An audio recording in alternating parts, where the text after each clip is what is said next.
कुंती पुत्र युधिष्ठिर बोले कि हे जनार्दन, अब आप मुझे भाद्रपद मास के कृष्ण पक्ष की एकादशी के बारे में बतलाइए। उस एकादशी का क्या नाम है और उसकी विधि क्या है, सो सब विस्तार पूर्वक कहिए। भगवान श्री कृष्ण बोले कि हे युधिष्ठिर, भाद्रपद कृष्ण पक्ष की एकादशी को अजय कहते हैं। जो मनुष्य इस दिन भगवान विष्णु की भक्तिपूर्वक पूजा तथा व्रत करते हैं, उनके समस्त पाप नष्ट हो जाते हैं।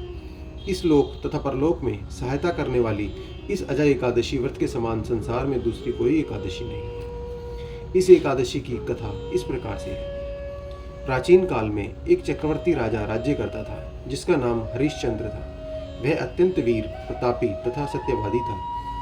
उसके सत्य बोलने की प्रतिज्ञा के कारण अपनी स्त्री तथा पुत्र को बेच डाला। वह स्वयं एक चांडाल का सेवक बन गया। उसने उस चांडाल के यहाँ कफन लेने का काम किया, परंतु उसने घोर आपत्ति के समय में भी सत्य को नहीं छोड़ा। जब इस प्रकार रहते हुए उसको बहुत वर्ष हो गए, उसे अपने नीच कर्म पर बड़ा दुख हुआ। वह इससे मुक्त होने का उपाय खोजने लगा। वह उस समय सदैव इसी चिंता में लगा रहता कि मैं क्या करूं। एक समय जब राजा यही चिंता कर रहा था तो गौतम ऋषि वहां आए। राजा ने उन्हें देखकर प्रणाम किया और अपने दुख ऋषि को बताए। उसके दुख से भरे वाक्यों को सुनकर ऋषि अत्यंत दुखी हुए और राजा से बोले कि हे राजन, भाद्रपद कृष्ण पक्ष में एकादशी होती है, उसका नाम अजय है। तुम उसी अजय नामक एकादशी का विधि पूर्वक व्रत करो तथा रात्रि को जागरण करो। इससे तुम्हारे समस्त पाप नष्ट हो जाएंगे। गौतम ऋषि राजा के इस प्रकार कहकर अंतर्ध्यान हो गए।